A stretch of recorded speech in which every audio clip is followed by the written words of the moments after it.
حضرت علی شیر خدا اور حضرت عمر فاروق رضی اللہ تعالی عنہم سے روایت ہے کہ نبی اکرم نور مجسم صلی اللہ علیہ وآلہ وسلم نے فرمایا، کون چاہتا ہے کہ اللہ تعالی کے حضور میں اس کے لیے دعائے مغفرت طلب کروں؟ سب صحابہ کرام رضی اللہ تعالی عنہم کے چہرے خوشی سے کھل اٹھے۔ ہر صحابہ یہی چاہتے تھے کہ آپ صلی اللہ علیہ وآلہ وسلم ان کے لیے دعائے مغفرت طلب کریں۔ پھر نبی کریم صلی اللہ علیہ وآلہ وسلم نے فرمایا، جو بھی میرا امتی یہ کلام پڑھے میں اس کے لیے دعائے مغفرت طلب کرتا ہوں، اس کے لیے اللہ تعالیٰ ایک قرات اجر لکھتا ہے، اور قرات احد پہاڑ جتنا ہے۔ اس کو پل صراط پر عظیم الشان نور عطا ہوگا، اور جس کو پل صراط پر نور عطا ہوگا وہ اہل دوزخ سے نہ ہوگا، اور اللہ تعالیٰ اس کے تمام برس کے گناہ بخش دے گا، اور قیامت کے دن میری شفاعت اسے پا لے گی، دوزخ سے آزادگی ہوگی، اور قیامت کے روز اسے پیاس نہ لگے گی۔ تمام صحابہ کرام رضی اللہ تعالی عنہم دل میں کہتے جا رہے تھے، یا رسول اللہ وہ دعا ارشاد فرما دیجئے۔ تو آپ صلی اللہ علیہ وآلہ وسلم نے فرمایا، وہ دعا یہ ہے، بسم اللہ الرحمن الرحیم، السلام علیکم ورحمۃ اللہ۔ محترم ناظرین، حضرت ابو ہریرہ رضی اللہ تعالی عنہ سے روایت ہے کہ رسول اکرم صلی اللہ علیہ وسلم نے ارشاد فرمایا کہ اللہ تعالیٰ نے سور کو پیدا کیا اس طرح کہ اس کا منہ بانس کی طرح ہے، اور اس کی کشادگی دنیا کی مثل ہے، اور اس کی 4 شاخیں ہیں، ان میں سے ایک شاخ مشرق میں، دوسری شاخ مغرب میں ہے، تیسری شاخ 7ویں زمین کے نیچے ہے، اور چوتھی شاخ 7ویں آسمان کے اوپر ہے۔ سور میں روحوں کے عدد کے برابر دروازے ہیں، اس میں سے ایک دروازہ انبیاء علیہ السلام کی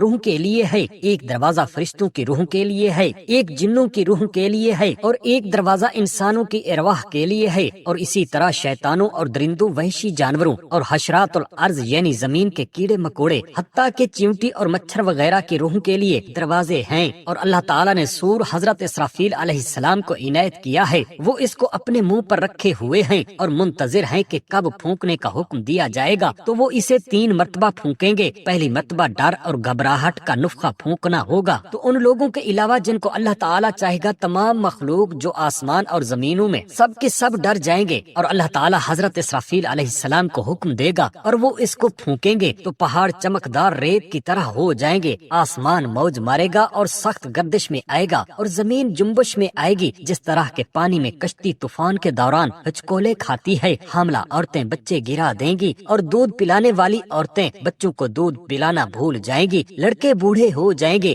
اور شیطان بھاگیں گے، یہاں تک کہ وہ زمین کے کناروں میں آ جائیں گے تو فرشتے ان سے ملیں گے، ان کے منہ پر ماریں گے اور واپس لے جائیں گے۔ اللہ تعالیٰ نے فرمایا کہ ندا کا دن یعنی قیامت کا دن ایسا دن ہے، لوگ آسمان دیکھیں گے تو ان پر ستارے جھڑیں گے، آفتاب میں گرہن ہوگا، آسمانوں کو علیحدہ علیحدہ کر کے پیوست کھینچے جائیں گے، یعنی الگ الگ ہر آسمان کا پیوست کھینچا جائے گا اور ان کا پردہ اٹھا لیا جائے گا۔ مردے ان حالتوں میں غفلت میں رہیں گے، اور یہ حالت 40 برس تک یا جب تک اللہ تعالیٰ چاہے قائم رہے گی۔ پھر اللہ تعالیٰ حضرت اسرافیل علیہ السلام کو مرنے اور بے ہوشی کے نفخہ کا حکم دے گا۔ اس وقت حضرت اسرافیل علیہ السلام کہیں گے کہ اے روحو، اللہ تعالیٰ کے حکم سے باہر نکلو، تو آسمانوں اور زمین والے بے ہوش ہو جائیں گے اور مر جائیں گے، مگر جن کو اللہ تعالیٰ چاہے وہ نہ مریں گے، اور یہ شہداء ہیں یا 13 نفوس ہیں، اور وہ یہ ہیں حضرت جبرائیل علیہ السلام اور حضرت میکائیل علیہ السلام، حضرت اسرافیل علیہ السلام، حضرت عزرائیل علیہ السلام، اور 8 وہ فرشتے جو حاملین عرش ہیں، اور ابلیس لعین۔ اس کے بعد دنیا بلا، انس، جن اور جش باقی رہے گی۔ پھر اللہ تعالیٰ ملک الموت سے فرمائے گا کہ میں نے تیرے اگلوں اور پچھلوں کے عدد کے برابر مددگار پیدا کیے تھے، اور میں نے آسمانوں اور زمین والوں کی قوت تجھ میں رکھی تھی، اور آج میں تجھ کو غضب کے کپڑے پہناتا ہوں، اور اگلے اور پچھلے لوگوں اور جنوں کی تلخی موت کی زیادہ قوت دیتا ہوں، اور تیرے ساتھ فرشتگان دوزخ سے 70,000 فرشتے ہوں، اور ہر فرشتہ دوزخ کے ساتھ آگ کے شعلے کی زنجیروں میں سے ایک زنجیر ہو، اور مالک داروغہ دوزخ کو آواز دے کے وہ دوزخ میں دروازوں کو کھول دے۔ چنانچہ ملک الموت ایسی صورت میں آئیں گے کہ اگر اس صورت میں ان کی طرف زمین و آسمان والے دیکھیں تو ضرور مر جائیں گے، تو وہ ابلیس کی طرف آئیں گے اور اس کو شدت سے دھمکی دیں گے، جس کی وجہ سے وہ بے ہوش ہو جائے گا، اور اس کے گلے سے خرخراہٹ کی ایسی آواز نکلے گی، اگر اس کو اہل آسمان اور اہل زمین والے سن لیتے تو بے ہوش ہو جاتے۔ اس کے بعد ملک الموت اس سے کہیں گے کہ ٹھہر اے خبیث، میں تجھے موت کا مزہ چکھاؤں گا، تو نے کتنی عمر پائی اور کتنی صدیاں لوگوں کو گمراہ کیا ہے۔ تو وہ ملعون مشرق کی طرف بھاگے گا، جب ملک الموت اس کی آنکھوں کے درمیان دیکھیں گے تو وہ مغرب کی طرف بھاگے گا، اس وقت پھر ملکل موت اس کی آنکھوں کے درمیان نظر کریں گے، اس کے بعد وہ دریاؤں میں غوطہ لگائے گا تو دریا اس کو قبول نہ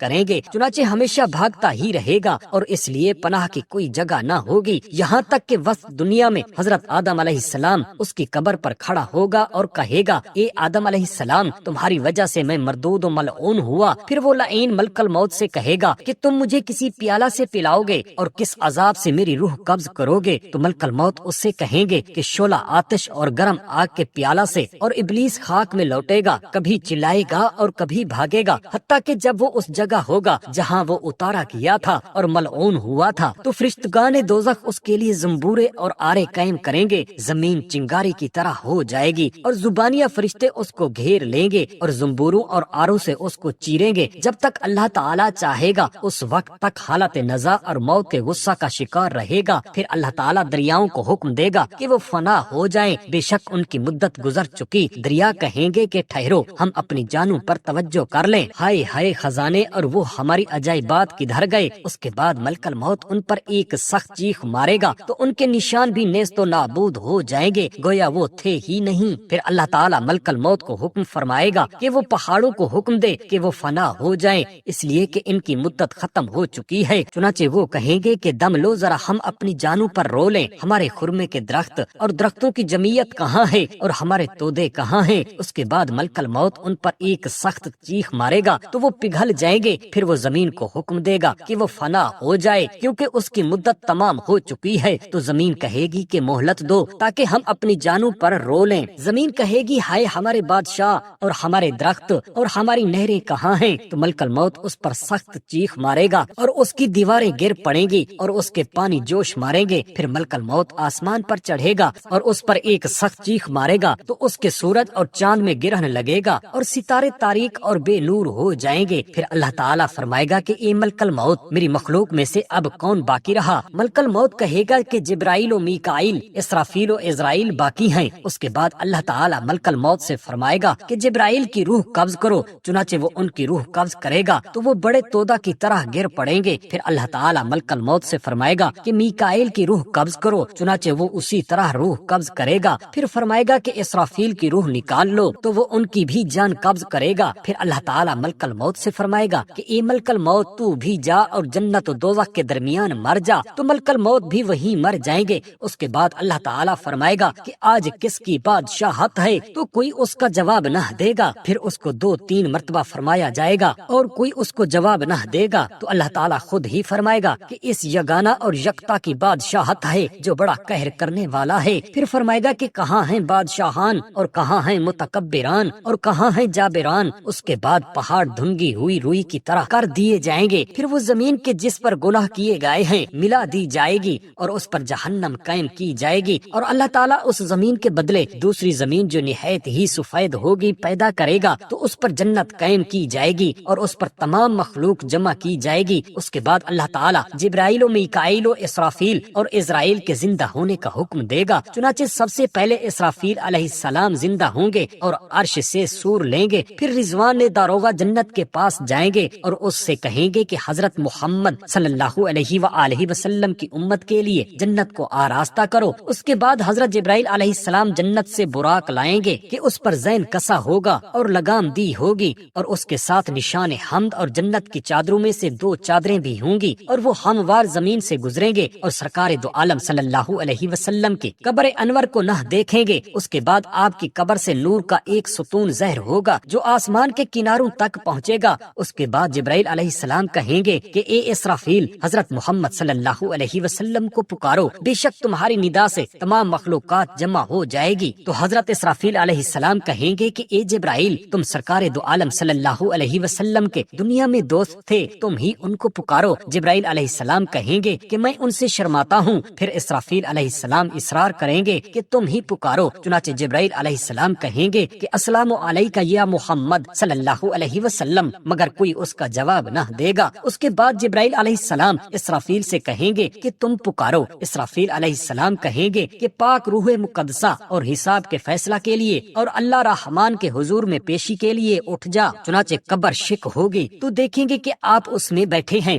اور اپنے سر اور داڑھی سے خاک جھاڑ رہے ہیں، تو حضرت جبرائیل علیہ السلام حضور کی طرف آگے بڑھیں پڑھیں گے، پھر آپ فرمائیں گے کہ اے جبرائیل کون سا دن ہے؟ جبرائیل علیہ السلام کہیں گے کہ یہ قیامت کا دن ہے اور یہ حسرت اور ندامت کا دن ہے۔ اس کے بعد سرکار دو عالم صلی اللہ علیہ وسلم فرمائیں گے کہ اے جبرائیل مجھے بشارت دو۔ جبرائیل علیہ السلام آپ سے کہیں گے کہ میرے ساتھ براق اور لوائے حمد اور تاج ہے، اور آپ فرمائیں گے کہ میں تم سے اس کا سوال نہیں کرتا ہوں۔ اس کے بعد حضرت جبرائیل علیہ السلام کہیں گے کہ آپ کی تشریف آوری کے لیے جنت آراستہ کی گئی ہے اور آتش دوزخ بند کر دی گئی ہے۔ پھر آپ فرمائیں گے کہ میں تم سے یہ بھی نہیں پوچھتا، بلکہ میں تو اپنے گنہگار امت کے حال کے متعلق سوال کرتا ہوں، شاید تم نے ان کو پل صراط پر چھوڑا ہوگا۔ اس کے بعد حضرت اسرافیل علیہ السلام کہیں گے کہ اے محمد صلی اللہ علیہ وسلم، مجھے اپنے رب کی عزت کی قسم ہے کہ اب تک سور نہیں پھونکا۔ پھر آپ فرمائیں گے کہ اب میرا دل خوش ہوا اور میری آنکھ ٹھنڈی ہوئی۔ آپ تاج لیں گے اور براق کے قریب ہوں گے۔ پھر براق کہے گا مجھے اپنے پروردگار کی عزت کی قسم ہے کہ محمد بن عبداللہ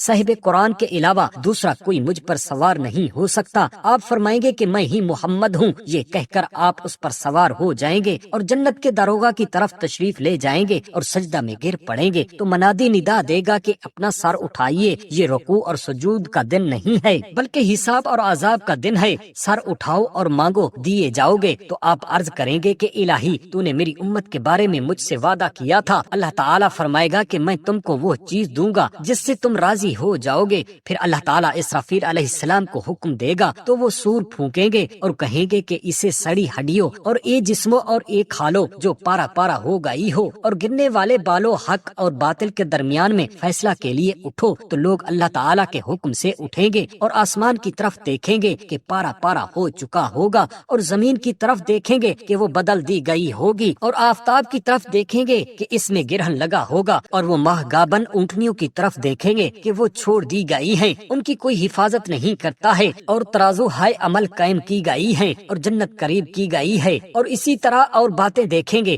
تو کافر کہیں گے کہ ہائے خرابی، ہماری کس نے ہم کو ہماری خوابگاہ اور قبر سے اٹھایا ہے۔ پھر مومنین ان سے کہیں گے کہ یہ وہ دن ہے جو رحمان نے وعدہ کیا تھا اور رسولوں نے سچ کہا تھا۔ چنانچہ کفار قبروں سے بھوکے پیاسے نکلیں گے اور اللہ تعالیٰ ان پر آگ بھیجے گا جو ان کو محشر کی طرف ہانک کر لے جائے گی، تو وہ روتے ہوئے 300 برس تک کھڑے رہیں گے۔ اللہ اکبر۔ نبی کریم صلی اللہ علیہ وآلہ وسلم کی خدمت میں ایک دیہاتی شخص آیا اور آپ سے کہا کہ یا رسول اللہ صلی اللہ علیہ وسلم، میں آپ کے پاس آ رہا تھا کہ ایک جھاڑی سے گزرا، میں نے اس میں چڑیا کے بچوں کی آوازیں سنی، چنانچہ میں نے ان کو پکڑ لیا اور ان کو اپنی چادر میں رکھ لیا۔ اس کے بعد ان کی ماں آئی اور اس نے میرے سر پر چکر لگایا، میں نے ان کے لیے بچوں کو چادر سے چھوڑ دیا، چنانچہ وہ ان پر گری، پھر میں نے ان کو اپنی چادر میں لپیٹ لیا۔ یہ سن کر سرکار دو عالم صلی اللہ علیہ وآلہ وسلم نے اس بدو سے فرمایا ان کو رکھ دو، چنانچہ اس نے ان کو رکھ دیا تو ان بچوں کی ماں ان کو کھلانے لگی۔ سرکار دو عالم صلی اللہ علیہ وسلم نے اپنے اصحاب سے مخاطب ہو کر فرمایا کہ کیا اس پر تعجب کرتے ہو؟ قسم ہے اس ذات کی جس نے مجھے حق کے ساتھ نبی بنا کر بھیجا ہے، بے شک اللہ کریم اپنے بندوں پر ان بچوں کی ماں سے بھی زیادہ مہربان ہے۔ پھر آپ نے اس دیہاتی سے فرمایا کہ واپس جاؤ اور ان کو اس جگہ پر چھوڑ دو، چنانچہ وہ بدو کہتا ہے کہ میں ان کو لے کر واپس آیا، حالانکہ ان کی ماں میرے سر پر اپنے بازو ہلاتی رہی اور اڑتی رہی تھی، یہاں تک کہ میں نے ان کو ان کی جگہ پر رکھ دیا۔ حضرت علی شیر خدا اور حضرت عمر فاروق رضی اللہ تعالی عنہم سے روایت ہے کہ نبی اکرم نور مجسم صلی اللہ علیہ وآلہ وسلم نے فرمایا، جمعہ کی رات اور جمعہ کے دن مجھ پر کثرت سے درود بھیجو، بے شک تمہارا درود مجھ پر پیش کیا جاتا ہے، پھر میں تمہارے لیے دعا کرتا ہوں اور تمہاری مغفرت طلب کرتا ہوں۔ جو مجھ پر ایک بار درود پاک پڑھے اس کے لیے اللہ تعالیٰ ایک قرات اجر لکھتا ہے اور قرات احد پہاڑ جتنا ہے۔ مجھ پر درود پاک پڑھنے والے کو پل صراط پر عظیم الشان نور عطا ہوگا، اور جس کو پل صراط پر نور عطا ہوگا وہ اہل دوزخ سے نہ ہوگا۔ جس نے جمعہ کے روز مجھ پر 80 بار درود پڑھا، اللہ تعالیٰ نے اس کے 80 برس کے گناہ بخش دیے۔ قیامت کے دن میری شفاعت اسے پا لے گی، دوزخ سے آزادگی ہوگی اور قیامت کے روز اسے پیاس نہ لگے گی۔ پوچھا گیا اے اللہ کے رسول، میں آپ صلی اللہ علیہ وآلہ وسلم پر درود کس طرح بھیجیں؟ آپ صلی اللہ علیہ وآلہ وسلم نے فرمایا، یوں کہا کرو، اللہم صلی علی محمد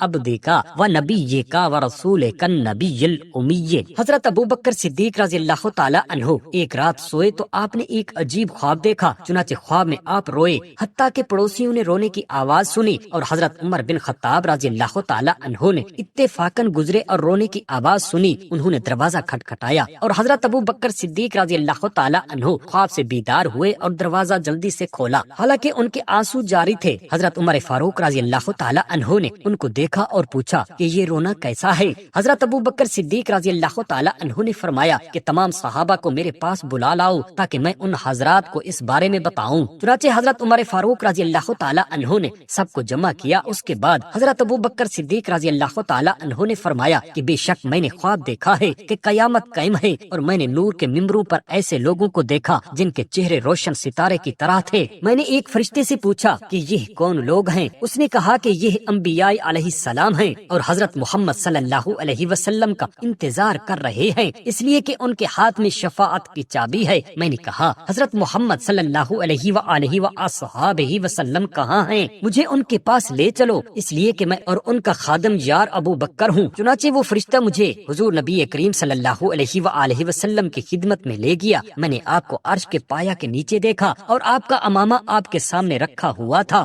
اور آپ صلی اللہ علیہ وسلم نے اپنا دائنا ہاتھ عرش کے پایا کی طرف دراز کیا ہوا تھا اور بایاں ہاتھ دوزخ کی طرف پھیلایا ہوا تھا، جس کی وجہ سے دوزخ کا دروازہ بند تھا، اور آپ صلی اللہ علیہ وآلہ وسلم فرما رہے تھے کہ الہی میری امت کو بخش دے، اس لیے کہ اس میں علماء و صلحاء اور حاجی لوگ اور عمرہ کرنے والے اور جہاد کرنے والے ہیں۔ آواز آئی کہ اے محمد صلی اللہ علیہ وسلم، تم متبع گروہ کو یاد کرتے ہو اور دوسرے گروہ کو یاد نہیں کرتے، ظالموں اور شراب خواروں اور سود خواروں کو یاد کرو۔ رسول اللہ صلی اللہ علیہ وسلم نے فرمایا کہ اے میرے رب، وہ لوگ ویسے ہی ہے جیسا کہ تو نے فرمایا، لیکن ان میں سے کوئی ایسا نہیں ہے جس نے تیرے ساتھ شرک کیا ہو، اور نہ اس نے بت پوجا اور نہ تیرے لیے لڑکا ٹھہرایا، اور نہ وہ توحید سے پھرا۔ اے میرے معبود، ان کے بارے میں میری شفاعت قبول فرما اور ان لوگوں پر میرے آنسو بہائے پر رحم فرما۔ حضرت ابو بکر صدیق رضی اللہ تعالی عنہ کہتے ہیں کہ میں نے نبی کریم صلی اللہ علیہ وسلم کو اس قدر مشقت میں دیکھ کر عرض کیا کہ یا رسول اللہ صلی اللہ علیہ وآلہ وسلم، اپنی مبارک جان پر نرمی کیجیے۔ اس کے بعد سرکار دو عالم صلی اللہ علیہ وآلہ وسلم نے فرمایا کہ اے ابو بکر،